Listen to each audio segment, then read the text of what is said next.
ఆరోపణలు నిరూపిస్తే శాశ్వతంగా రాజకీయాల నుండి తప్పుకుంటానని అమలాపురం నియోజకవర్గం స్వతంత్ర అభ్యర్థి పరమట శ్యామ్ కుమార్ తెలిపారు. అంబేద్కర్ కోనసీమ జిల్లా అమలాపురం మేధా గార్డెన్లో మీడియా సమావేశం నిర్వహించారు.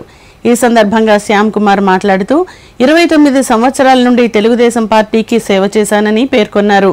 5 సార్లు పార్టీ టికెట్ విషయంలో తనను మోసం చేసిందని ఆవేదన వ్యక్తం చేశారు. ప్రజలు అందరి సహకారంతోనే నామినేషన్ దాఖలు చేశానని అన్నారు. మీడియా మిత్రులందరికీ నా హృదయపూర్వక నమస్కారాలు తెలియజేసుకుంటా ఉన్నాను. ఈరోజు మీడియా సమావేశం పెట్టడానికి ప్రధాన కారణం మరి గత 29 సంవత్సరాల నుంచి కూడా నేను తెలుగుదేశం పార్టీలో గ్రామ స్థాయి నుంచి రాష్ట్ర స్థాయి వరకు అనేక రకాల పదవులు నిర్వహించడం జరిగింది. ఈ క్రమంలో పార్టీ కోసం నేను పూర్తిగా నా సమయాన్ని అలాగే ధనాన్ని కూడా వెచ్చించడం జరిగింది. నేను ప్రొద్దుట లెగిసిన దగ్గర నుంచి పార్టీ ప్రజలు తప్ప రెండే పని నేను పెట్టుకోలేదు. అది నియోజకవర్గంలోని ప్రజలందరికీ పార్టీ కేడర్కి కూడా అందరికీ తెలుసు.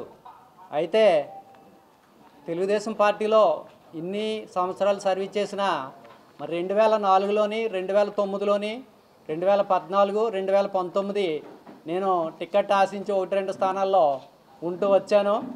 పార్టీ ఈ సంవత్సరం కాకపోతే మళ్ళీ టర్న్లో అయినా నాకు న్యాయం చేస్తుందనే ఉద్దేశంతో ఏ రోజు కూడా పార్టీ నాకు టికెట్ ఇవ్వకపోయినప్పటికీ కూడా ఏ రోజు కూడా నేను పార్టీ మారలేదు, పార్టీకి ద్రోహం చేయలేదు, పార్టీ నాయకత్వాన్ని తిట్టలేదు, అలాగే పార్టీ యొక్క విధి విధానాలని ఎప్పుడూ కూడా అతిక్రమించలేదు.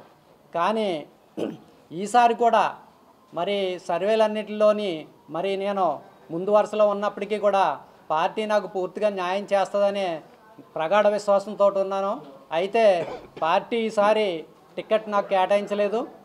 ఎందుకు కేటాయించలేదు అనేది పార్టీ వర్గాలకే తెలియాలి. మరి కష్టపడి పనిచేసిన నాలాంటి కార్యకర్తల్ని గుర్తించకపోవడం అనేది చాలా బాధాకరం. అంతేకాకుండా పార్టీ మరి ఇంత సుదీర్ఘమైన సేవ చేసినటువంటి మా లాంటి వాళ్ళను టికెట్ కేటాయించేటప్పుడు కనీసం పరిగణలోకి తీసుకోవడం అనేది నన్ను చాలా తీవ్రంగా బాధించింది. ఎందుచేతనంటే మరి ఏ విధంగానూ పార్టీ జెండా పట్టుకునేటువంటి వాళ్ళని ఐవీఆర్ఎస్ తీసుకోవడం అనేది మీకు పార్టీకి ఎంతవరకు న్యాయం అని చెప్పి మరి ఈ సందర్భంగా నేను కోరుతా ఉన్నాను. మీరు కనీసం ఐవీఆర్ఎస్ తీసుకున్నా నాకు సర్వేలో నేను రాలేదేమో అని నా మనసుకు నేను సర్ది చెప్పుకునేవాడిని. కనీసం మీరు నన్ను ఐవీఆర్ఎస్లో కూడా తీసుకోలేదు. అది నన్నే కాకుండా పార్టీలో నన్ను సపోర్ట్ చేస్తున్నటువంటి నా శ్రేయోభిలాషులు ఎవరున్నారో వారందరినీ కూడా తీవ్రంగా నిరాశకి గురి చేసింది. ఇది మరి నేను కూడా చాలా తీవ్రమైన నిరాశకి గురి కావడం జరిగిందని చెప్పి మరి ఈ సందర్భంగా పార్టీకి తెలియజేస్తూ ఉన్నాను. అలాగే మరి ఇప్పుడు నేను స్వతంత్ర అభ్యర్థిగా ఎందుకు రావాల్సి వచ్చిందంటే పార్టీలో నాకు తీవ్రమైన అన్యాయం జరిగిందని చెప్పి నియోజకవర్గంలో ఉన్నటువంటి అన్ని రకాల ప్రజలు, అన్ని వర్గాల వారు, అలాగే అన్ని పార్టీల వారు మీకు పార్టీ తీవ్రమైన అన్యాయం చేసింది, పార్టీ మీకు అన్యాయం చేసిన ప్రజలుగా మేము మీకు బాసటగా ఉంటాము, ప్రజలుగా మేము మీకు అండగా ఉంటాము, మిమ్మల్ని గెలిపించుకుంటాం, మీరు ముందుకు రండి అని చెప్పి గత మార్చి నెల 22వ తారీఖు నుంచి నా మీద తీవ్రమైన ఒత్తిడి తీసుకురావడం జరిగింది.